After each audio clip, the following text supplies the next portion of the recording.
Hello friends, welcome to Raj Malhotra's IAS academy. तो दोस्तों, आज हमारा 8 PM सीरीज़ जो है उसमें जो हमारा आज टॉपिक है इकोनॉमी का, that is about the retrospective taxation. तो दोस्तों, रिसेंटली आपने देखा होगा कि न्यूज़ में बहुत आ रहा है about the Cairn India. Cairn India करके एक कंपनी है, इसके बारे में रेट्रोस्पेक्टिव टैक्सेशन के बारे में और इस कंपनी के बारे में बहुत सारा कुछ जो है न्यूज़ में चल रहा है। तो दोस्तों, सबसे पहले तो रेट्रोस्पेक्टिव टैक्सेशन अगर मैं बात करूं तो ये एक बहुत कंट्रोवर्शियल मुद्दा है अगर हम इंडिया के टैक्स लॉज की बात करते हैं। ठीक है, तो दोस्तों इसमें है क्या, सबसे पहले तो स्टार्ट करते हैं कि केन इंडिया का जो इशू है वो इशू क्या है। सबसे पहली बात, ठीक है, केन इंडिया जो है वो इंडिया में ऑपरेट करने वाली कंपनी है।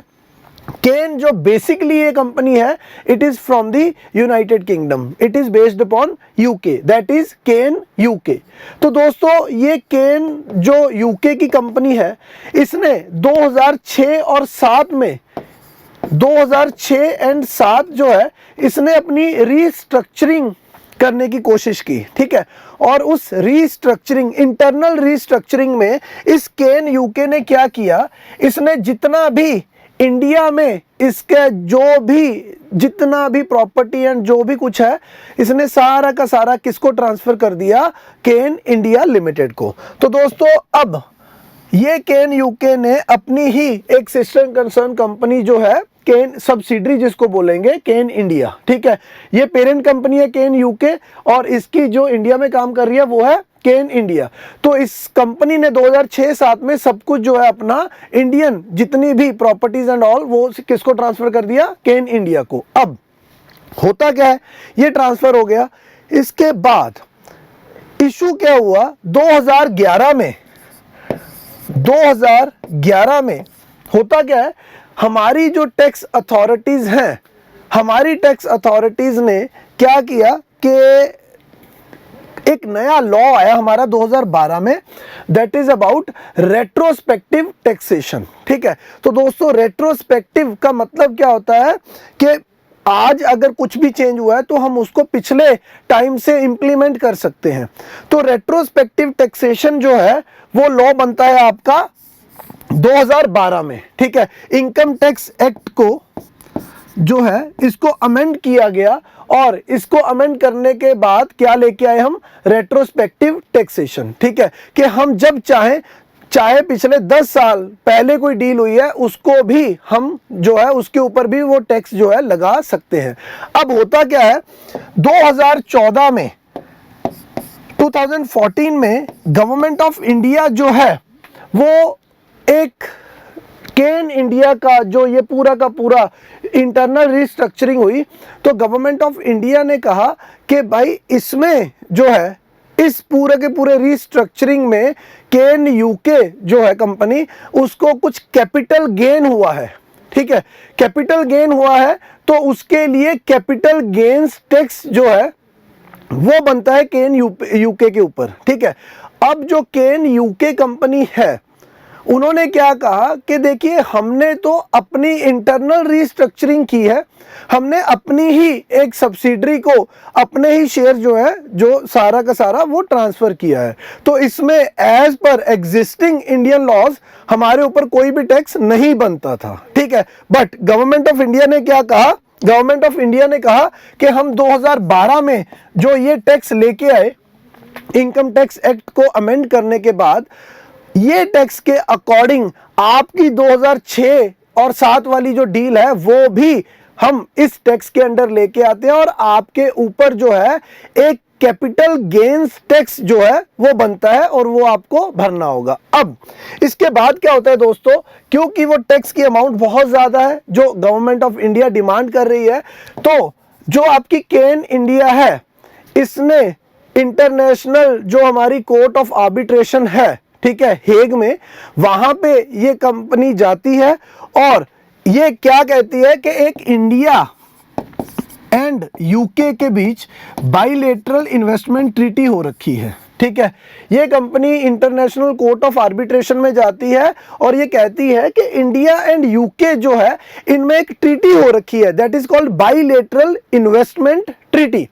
बाइलेटरल इन्वेस्टमेंट ट्रीटी क्या होती है दोस्तों, जस्ट ब्रीफ में बता रहा हूं कि दो देशों में आपस में एक ट्रीटी साइन हो जाती है कि उसमें हम क्या कहेंगे कि टैक्स लॉज जो है वो भी उनका एक स्ट्रक्चर बन जाता है कि हम जो है आपकी कंपनी को, चाहे आप हमारे घर में आके इन्वेस्ट कीजिए, चाहे हमारा इन्वेस्टर आपके घर में जाके इन्वेस्ट करे, तो हम उसको इक्वल ट्रीटमेंट देंगे जो हम अपनी डोमेस्टिक कंपनीज को देते हैं। That is called national treatment. ठीक है, और इसमें बहुत सारे प्रोविजंस होते हैं दोस्तों।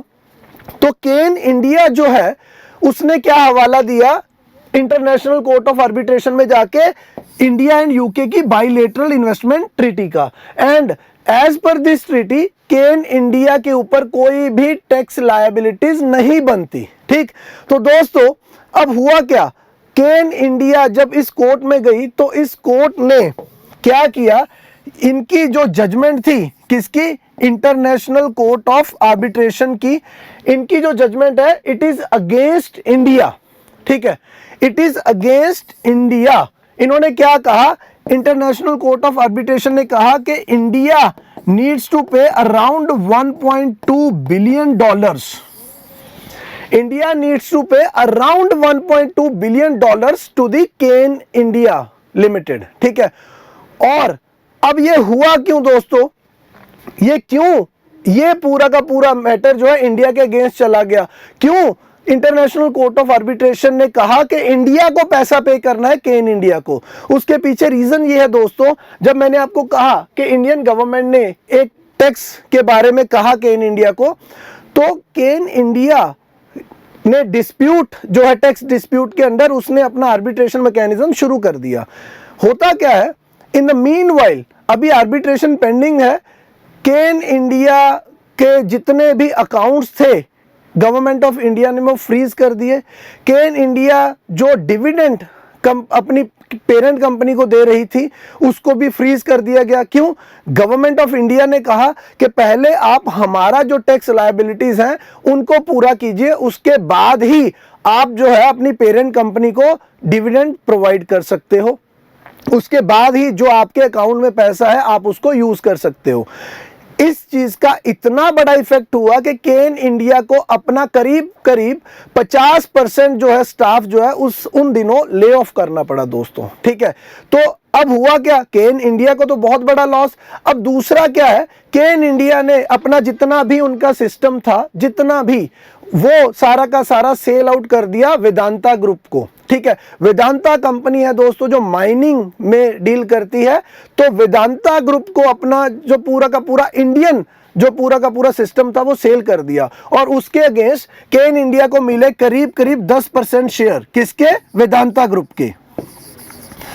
तो गवर्नमेंट ऑफ इंडिया ने इस शेयर के ऊपर भी बैन लगा दिया। ठीक है, केन इंडिया को ये जो वेदांता ग्रुप 10% शेयर ट्रांसफर करने वाला था, इस डील के ऊपर भी बैन लग गया, और केन इंडिया के जितने अकाउंट्स थे, जितने उसके शेयर्स का डिविडेंड बनता था उसके ऊपर भी बैन लगा दिया। तो इससे क्या हुआ, केन कंपनी को बहुत बड़ा लॉस हुआ। तो उस लॉस की भरपाई के लिए अब क्योंकि इंडियन गवर्नमेंट केस हार गई इंटरनेशनल कोर्ट ऑफ आर्बिट्रेशन में, तो इसीलिए उस लॉस की भरपाई के लिए उस कोर्ट ने क्या कहा कि Indian government, Indian tax authorities needs to pay 1.2 billion dollars to the Cairn India. ठीक है, तो दोस्तों ये है पूरा का पूरा मैटर। अब ये चलता गया, तो क्योंकि अब गवर्नमेंट को पे करना है, तो गवर्नमेंट ने कहा कि हम भी भाई ऐसे नहीं पे करेंगे, तो गवर्नमेंट ने भी फर्दर क्या कहा कि हम फर्दर केस फाइल करेंगे। ठीक, तो ये काम चल रहा है। ठीक है, सारा का सारा अब यहां से दोबारा केस फाइल हो रहा है। ठीक, तो अब क्या हुआ, इन द मीनवाइल जो केन कंपनी के सीईओ हैं वो रिसेंटली हमारे फाइनेंस सेक्रेटरी से मिले, और उन्होंने और फाइनेंस सेक्रेटरी ने मीटिंग की कि यार इस मुद्दे को बाहर ही कैसे ना कैसे रिजॉल्व किया जाए, नहीं तो अदरवाइज ये मुद्दा जो है बहुत ही आगे तक चलता जा रहा है। तो दोस्तों ये है जिसके कारण ये केन इंडिया का टॉपिक इन दिनों न्यूज में है। और अगर हम बात करें कि इस टॉपिक में से प्री और मेंस में क्या कुछ निकल सकता है, तो दोस्तों रेट्रोस्पेक्टिव टैक्सेशन एंड इसके कॉन्सिक्वेंसेस क्या हो सकते हैं इन्वेस्टमेंट के ऊपर। ठीक है, ये आपका मेंस का क्वेश्चन बन सकता है दोस्तों, क्योंकि अगर रेट्रोस्पेक्टिव टैक्सेशन है मतलब दूसरा जो इन्वेस्टर बाहर से आ रहा है उसको पता ही नहीं, आप तो कभी भी उसके ऊपर टैक्स लगा सकते हो, तो क्या हो सकता है, अल्टीमेटली उसका लॉस हो सकता है ना। तो आपके इंडिया में आने वाली एफडीआई जो है वो नेगेटिवली इफेक्ट हो सकती है। तो मेंस अगर पर्सपेक्टिव से देखा जाए दोस्तों तो क्या बोला जा सकता है, क्या किस तरीके का क्वेश्चन कि रेट्रोस्पेक्टिव टैक्सेशन क्या है and it's effects on FDI, इसको एनालिसिस कीजिए, ठीक है। और अगर प्री पॉइंट ऑफ व्यू से देखा जाए दोस्तों तो इसका के इन इंडिया डिस्प्यूट क्या है, रेट्रोस्पेक्टिव टैक्स कब आया और किस एक्ट को अमेंड किया, किसके अंडर आया, तो ये सारा का सारा आपका प्री का क्वेश्चन हो सकता है, ठीक है दोस्तों। तो इसी के साथ ये एक ब्रीफ सी इंट्रोडक्शन थी इस पूरे के पूरे टॉपिक के बारे में, और होप कि आप लोगों को ये समझ आया होगा। Thank you.